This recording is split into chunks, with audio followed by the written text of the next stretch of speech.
잠언 4장 20절에서 27절 말씀입니다.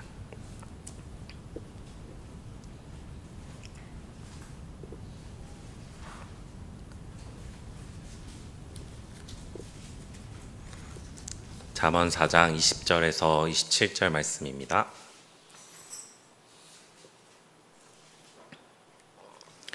네, 한 절씩 교독하고 마지막 절 함께 읽도록 하겠습니다. 내 아들아, 내 말에 주의하여 내가 말하는 것에 내 귀를 기울이라.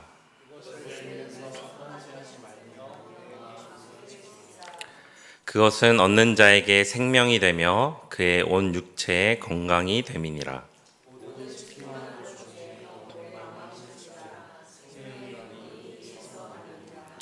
구부러진 말을 내 입에서 버리며 비뚤어진 말을 내 입술에서 멀리하라.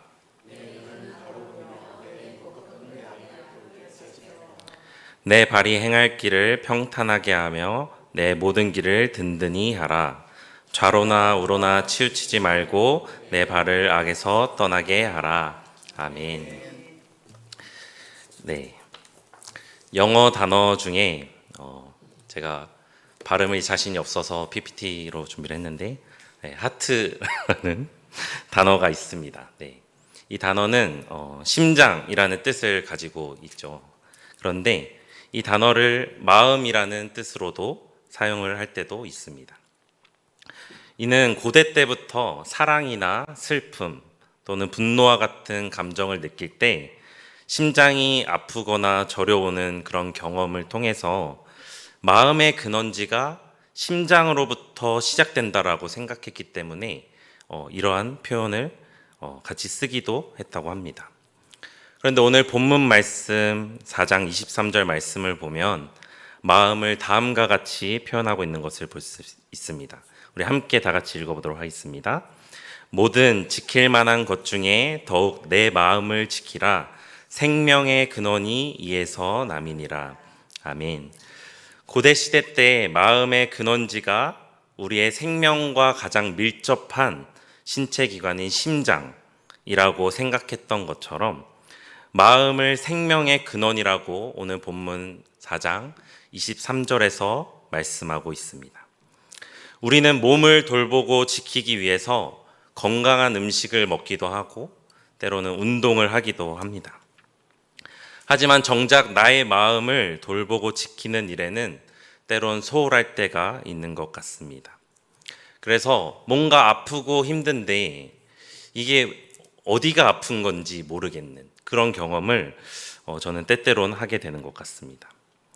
그래서 몸이 조금만 아파도 마음이 단단하다면 몸이 조금 아파도 마음이 단단하다면 어떤 어려움이 찾아오더라도 그것을 잘 이겨내는 것을 볼 수 있지만 생명의 근원인 마음이 무너져 버린다면 쉽게 다시 회복하지 못하는 것을 보게 될 때가 있습니다. 저는 지금 학교에서 1학년 원우들의 경건 생활을 돕고 있는 경건 조교로서 지금 근로를 하고 있는데요. 한 주 동안 이 1학년 원우들이 살아온 그 생활, 경건 생활과 또한 그 말씀들을 삶에서 어떻게 적용했는지를 작성한 보고서를 보고 그것을 검토하고 채점하는 근로를 하고 있습니다. 그런데 그 보고서를 보고 있으면 생각보다 많은 그 원우들이 신앙생활을 하고 또한 그 지도자의 길을 걸어가는 많은 그 원우들이 치열한 영적 싸움이 그들의 삶 가운데 그들의 마음 가운데 일어나고 있다는 것을 엿볼 수 있는 것 같습니다. 누군가는 가정의 문제로, 누군가는 관계의 문제로, 또는 누군가는 건강의 문제, 그리고 누군가는 물질의 문제로 마음이 무너져 내리는 그 무너진 마음이 그리고 삶의 모든 영역에 영향을 미치는 것을 그 보고서를 통해서 대리로 이렇게 경험하게 될 때가 있습니다. 생명의 근원이 되는 마음을 지키는 것이 얼마나 중요한지를 그 근로를 통해서 매주 경험하게 되는 것 같습니다. 오늘 본문 말씀은 아버지가 아들에게 주는 교훈의 말씀으로서 생명이 되는 마음을 지키는 법에 대해서 가르쳐 주고 있습니다. 먼저 20절 말씀은 이렇게 말씀하고 있습니다. 내 아들아, 내 말에 주의하며 내가 말하는 것에 내 귀를 기울이라. 아멘. 첫 번째로 아버지는 마음을 지키기 위해 듣는 것의 중요성에 대해 강조하고 있습니다. 잠언은 속담 또는 교훈을 주는 말이라는 뜻을 가지고 있는데요. 이것을 히브리어 원어로 살펴보면 미슐레이라고 하고 그 뜻은 듣는 자세, 듣는 마음이라는 뜻을 가지고 있습니다. 잠언의 이 책 제목처럼 그 뜻처럼 우리가 무엇을 듣는지는 너무나도 중요합니다. 삶을 살아가다 보면 나의 의지와 상관없이 듣고 싶지 않은 말들을 우리의 귀로 듣게 될 때가 있습니다. 때론 그 듣기 싫은 소리를 들을 때면 우리의 마음이 무너져 내리는 경험을 하기도 합니다. 이때 우리는 마음을 지키기 위하여서 주의하며 귀를 기울여 아버지의 말, 즉 말씀을 경청하여 들어야 합니다. 두 번째로 아버지는 아들에게 이렇게 말씀하고 있습니다. 21절 말씀입니다. 그것을 내 눈에서 떠나게 하지 말며 내 마음 속에 지키라. 아멘. 우리의 눈을 지키는 것을 이 아버지는 아들에게 이야기하고 있습니다. 우리의 마음을 지키기 위하여서 우리의 눈과 우리의 시선을 지키는 것은 너무나도 중요합니다. 우리가 눈으로 짓게 되는 죄가 얼마나도 많은지 너무나도 무서운 말씀이지만 마가복음 9장 47절은 이렇게 말씀하고 있습니다. 내 눈이 너를 범죄하게 하거든 빼어버리라. 한 눈으로 하나님 나라에 들어가는 것이 두 눈을 가지고 지옥에 던져지는 것보다 나으니라. 아멘. 우리의 시선이 말씀으로부터 멀어질 때 우리의 마음도 하나님으로부터 점점 멀어지게 됨을 우리는 기억해야 합니다.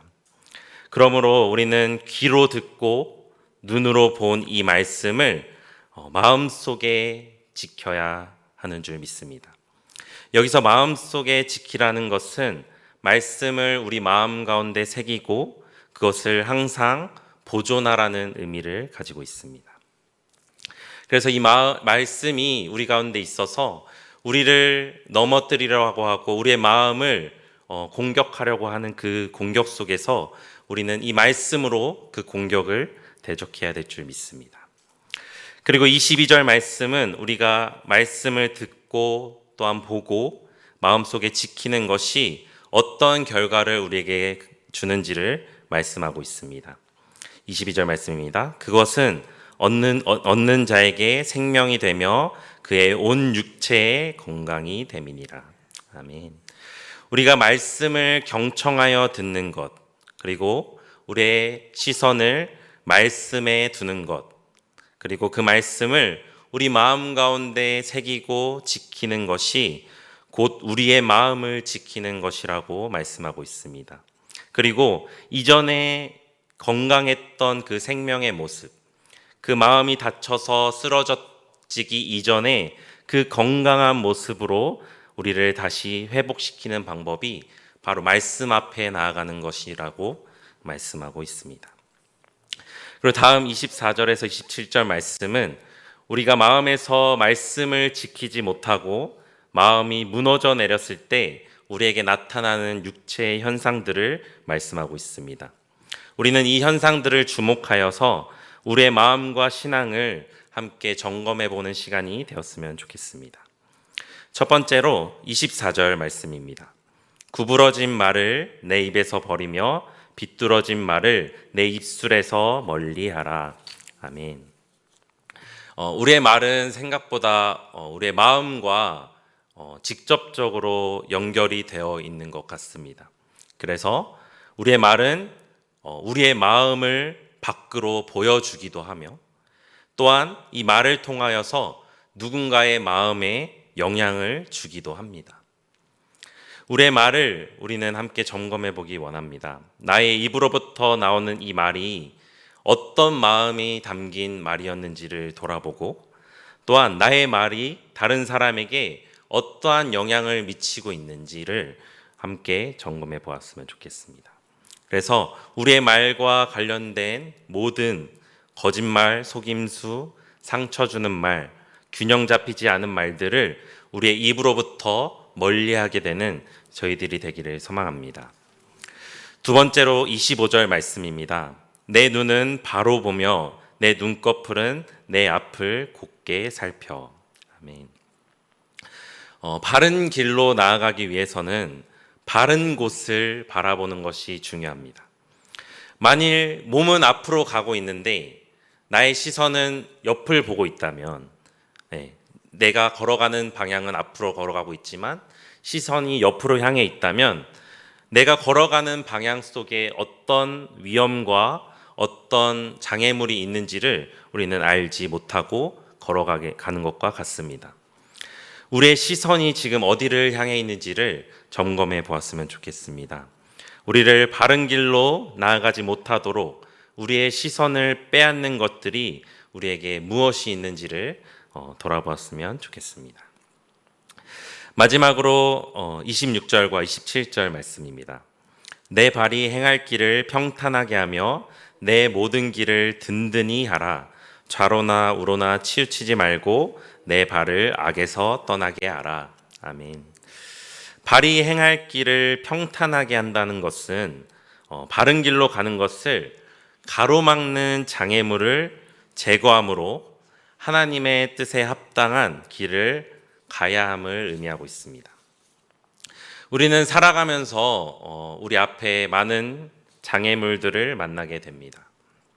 이 장애물이 너무나도 크고 두렵게만 느껴져서, 버겁게만 느껴져서 때론 이 장애물을 피해서 다른 길로 돌아가고 싶은 마음이 들게 할 때도 있습니다.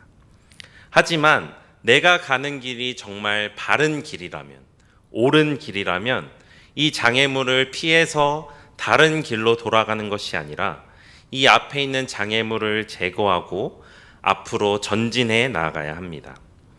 그래서 만일 내가 악한 길에 서 있다면 그 길에서 돌이켜 다시 바른 길로 나아가야 합니다. 우리는 계속해서 생명의 근원이 되는 마음과 신앙을 매일매일 점검해 가야 합니다. 우리에게 있는 잘못된 모습들, 잘못된 습관들, 남을 상처 입히거나 남을 해하는 모든 말과 행동들을 버리고 말씀을 따라 살아가야 합니다. 우리가 말씀을 따라가기 위해서는 우리에게 준비되어져야 할 것이 한 가지 있습니다. 그것은 바로 잠언 전체의 말씀을 관통하고 있는 중심이 되는 말씀이라고 생각이 드는데, 잠언 9장 10절 말씀을 우리 함께 읽어보도록 하겠습니다. 여호와를 경외하는 것이 지혜의 근본이요 거룩하신 자를 아는 것이 명철이니라. 아멘. 하나님을 경외한다는 것은 단순히 두려워하는 마음이 아니라 무한한 신뢰로부터 오는 것입니다. 이러한 경외심은 거룩하신 그분의 말씀에 우리가 온전히 순종할 수 있도록 우리를 바르게 세워줍니다. 하지만 베드로전서 5장 8절 말씀처럼 이 우리의 마음을 넘어뜨리고 공격하려는 그 마귀의 공격이 우리가 생각했던 타이밍에 찾아오지만은 않는 것 같습니다. 근신하라 깨어라, 너희 대적 마귀가 우는 사자같이 두루다니며 삼킬 자를 찾나니. 아멘. 우리의 마음을 무너뜨리고 생명을 뺏어가려고 하는 마귀의 그 공격은 언제나 예고 없이 우리에게 갑자기 찾아옵니다. 그렇게 우리는 항상 근신하고 깨어서 하나님을 경외함으로 우리가 말씀에 온전히 순종할 수 있는 준비가 되어져 있어야 합니다. 무슨 말씀을 우리에게 하시든지 그대로 순종할 준비가 되어져 있어야 합니다. 그 말씀이 우리 마음 가운데 있어서 어떠한 그 마귀의 공격으로부터 우리를 지켜낼 수 있어야 합니다. 우리가 지금 따산교회 2025년 물도원 하인들에 대해서 우리가 집중하여서 나아가고 있는데, 이 순종, 하나님을 경외하고 그 말씀에 온전히 순종하고 있는 말씀을 잘 보여주는 말씀이 이 요한복음 2장 말씀인 것 같습니다.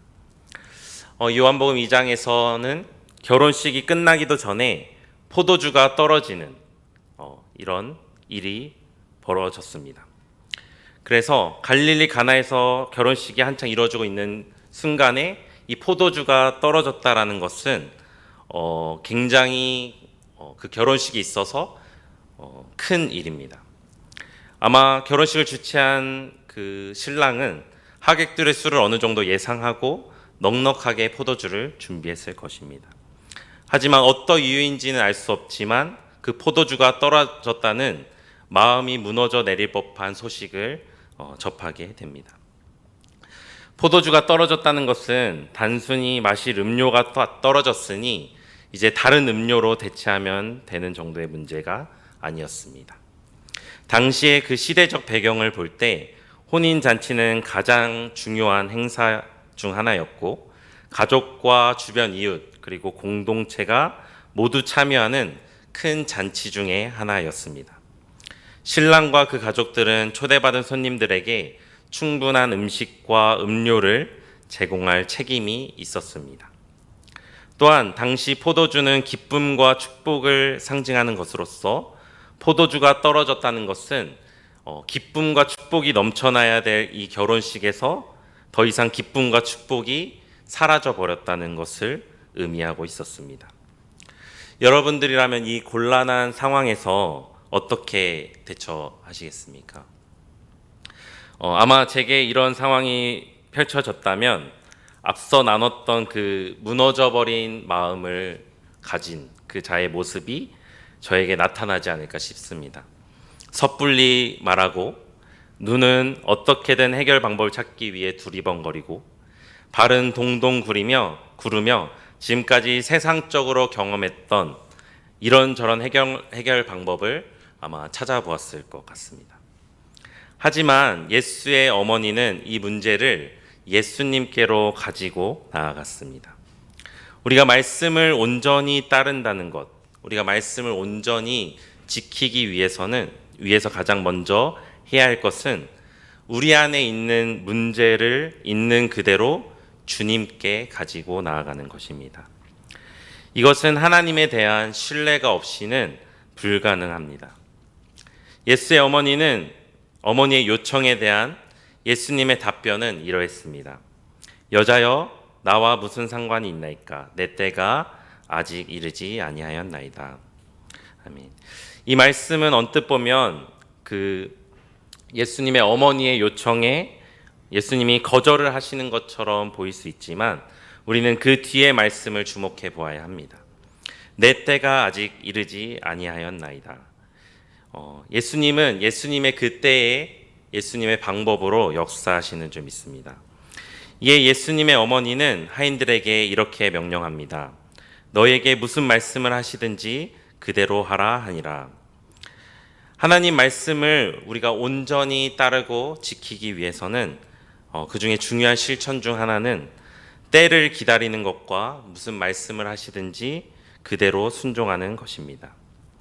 우리는 선하신 그 주님께서 우리에게 가장 좋은 것으로 주실 것이라는 믿음으로 내가 생각하는 가장 좋은 때가 아니라 하나님의 때를 기다려야 합니다. 그리고 믿음과 신뢰로 무슨 말씀을 하시든지 그 말씀에 순종해야 합니다. 예수님께서는 그 아이들을 불러서 그들에게 명령한 것은 황당하게도 돌 항아리에 물을 채워서 연회장에 가져다 주라는 것이었습니다. 하인들은 예수님의 말씀을 따라 그 물을 담은 항아리를 연회장에 갖다 주었습니다. 우리가 하나님의 말씀을 지키고 따른다는 것은 마지막으로 하나님의 말씀에 온전히 믿음으로 순종하는 것입니다. 하인들은 돌 항아리에 포도주가 아닌 물을 담았고 그것을 연회장으로 가지고 갔습니다. 만일 그 돌 항아리에 있는 물이 그대로 가져갔는데도 담겨져 있었다면 그 기쁨이 넘쳐나야 될 결혼식을 망쳐버리게 되고 또한 신랑과 그 가족들 그리고 찾아온 하객들에게 어떠한 곤란한 일을 당하게 될지 모릅니다. 하지만 이 물더운 하인들이 한 것은 예수님께서 말씀하신 그대로 순종하는 것이었습니다. 하나님께서 우리를 물더운 하인들로 부르신 줄 믿습니다. 우리가 삶을 살아가면서 우리 마음을 공격하고 우리를 넘어뜨리려는 상황들이 우리 앞에 찾아올 수 있습니다. 그 상황이 우리의 눈과 귀를 막아서 아무것도 보지 못하고 아무것도 듣지 못하게 할 수도 있습니다. 그때 우리의 귀가 주의 말씀을 듣는 귀가 되기를 소망합니다. 우리의 눈이 주의 말씀으로 향하기를 소망합니다. 우리의 입술이 주의 말씀을 고백하며 우리의 발이 주님께로 나아가기를 소망합니다. 오늘 이 자리에 함께 하신 성도님들 가운데 혹여나 그 마음이 무너져 내리고 그 생명을 잃어버린 것 같은 그 상황에 놓여 있는 분들이 계시다면 말씀으로 우리의 마음을 무장하기를 원합니다. 마태복음 11장 29절에서 말씀하는 것처럼 말씀이신 예수님께 배우고 주님이 주시는 마음의 쉼을 얻는 귀한 시간이 되기를 간절히 소망합니다. 이제 함께 찬양하고 기도하는 시간 갖도록